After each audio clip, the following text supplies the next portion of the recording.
Ms. Rahayu. Mr. Deputy Speaker, I would like to declare that I'm a lawyer in a firm that handles criminal matters. Mr. Deputy Speaker, this is an extensive bill which covers many areas of amendments of the Penal Code and several other acts. I would like to focus my speech on the amendments relating to the enhancement of punishments for offences committed against vulnerable persons and the new offences for acts committed against vulnerable persons. Allow me to speak in Malay. Beberapa tahun lalu, kita dikejutkan dengan berita tentang kematian Cik NEE, seorang yang kurang upaya intelektual yang telah dianiaya, disiksa dan didera oleh teman-teman serumahnya. Ramai yang mengutuk kekejaman yang menimpa Annie, terutama sekali kerana keadaan beliau yang membuat beliau lebih terdedah kepada penganiayaan, dan mereka yang melakukan hal itu adalah orang-orang yang rapat dengan beliau. Apabila kes mahkamah selesai, ramai yang merasakan hukuman yang dijatuhkan tidak setimpal dengan jenayah yang dilakukan. Pada waktu itu, ramai yang telah bertanya tentang kenapa pasangan yang melakukan kesalahan tersebut tidak dikenakan hukuman membunuh. Pasangan itu telah mengaku bersalah atas pelbagai tuduhan penderaan teruk. Perundangan yang sedia ada memerlukan pihak pendakwa raya membuktikan perbuatan terakhir yang dilakukan menyebabkan kematian. Ini sukar dilakukan apabila penderaan tersebut berlaku pada jangka waktu yang berpanjangan. Salah satu lagi kes yang telah membuat masyarakat tersentak berkenaan dengan kes penganiayaan anak kecil Muhammad Daniel Muhammad Nasir yang berusia 2 tahun. Beliau telah ditendang dan ditampar ibu dan teman lelakinya hampir setiap hari dan dipaksa makan cili kering. Anak kecil itu akhirnya meninggal disebabkan oleh kecederaan di kepalanya.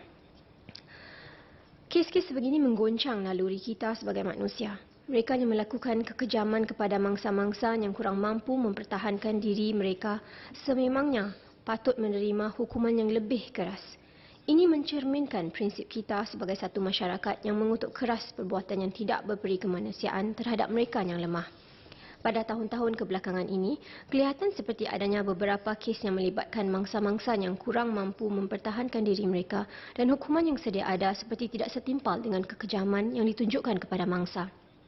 Menurut laporan akhbar The Straits Times pada September 2018, sekurang-kurangnya 5 kes sebegini telah dihadapkan ke mahkamah antara tahun 2016 ke 2017 berbanding dengan 7 kes dari tahun 2000 hingga 2011. Sesuatu perlu dilakukan dan saya gembira melihat adanya saranan dalam rang undang-undang ini untuk meningkatkan hukuman buat mereka yang mendera dan menyiksa mangsa yang kurang mampu mempertahankan diri mereka disebabkan keadaan diri dan juga kerana hubungan rapat dengan yang bersalah. Ada juga saranan untuk kesalahan baru berkenaan penderaan yang membawa kepada kematian si mangsa. Saya rasa ini baik dan saya menyokong saranan-saranan dalam pindaan ini. Deputy Speaker, in English, please. When people first heard about what happened to the late NEE, there was condemnation against the heinous acts carried out against her. When people heard about the charges and the punishments imposed on the perpetrators, many voiced out their concerns that the punishments were not commensurate to the severity of the crime and the fact that Annie was especially vulnerable as she was intellectually disabled. At that time, the Attorney General's chambers explained the specific circumstances which led to her unfortunate death and the limitations of the law which requires evidence that the abuser had the intention to cause death or fatal injury. Therefore, in cases where the abuse consists of a series of acts that eventually leads to death, the abuser is likely to be prosecuted under the crime of causing grievous hurt, which carries a penalty of up to 10 years jail with possible fine and caning. In Annie's case, the perpetrators eventually pleaded guilty to various counts of causing grievous hurt and causing grievous hurt with a weapon. Cruelty against vulnerable individuals particularly offends our sense of morality, as the victims are helpless and the ability to protect themselves is limited. To quote the Penal Code Review Committee, society reserves special disapprobation for the abuse of vulnerable people by their caregivers or others in a position of trust.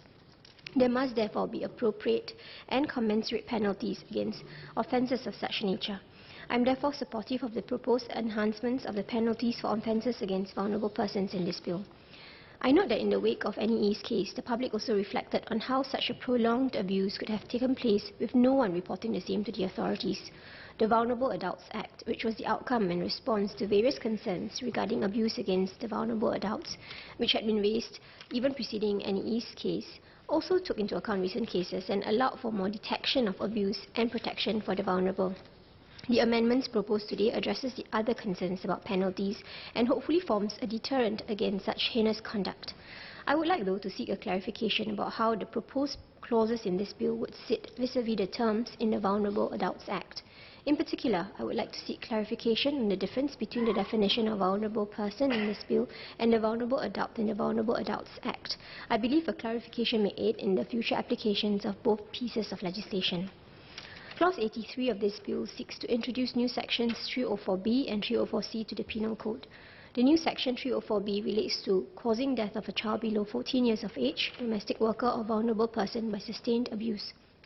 The new section 304C relates to causing or allowing death of a child below 14 years of age or vulnerable person in the same household. I note the distinction made between the two new sections.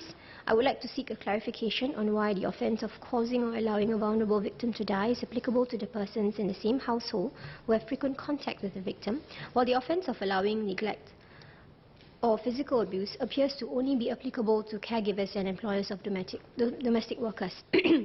What is the rationale for the difference in the scope of liability in these provisions? I would also add that in criminalizing the offence of causing or allowing the death of a child under 14 years of age or vulnerable person in the same household, we need to be cautious not to prosecute those who are in the same household but may not have the power to stop the abuse, as they themselves may be suffering from the abuse. The Minister had earlier addressed this concern. I note that the offence will only be made out if there is a failure to take reasonable steps to protect the victims. I appreciate and thank the Minister for the clarification. Mr. Speaker, notwithstanding my queries and comments, I support this bill.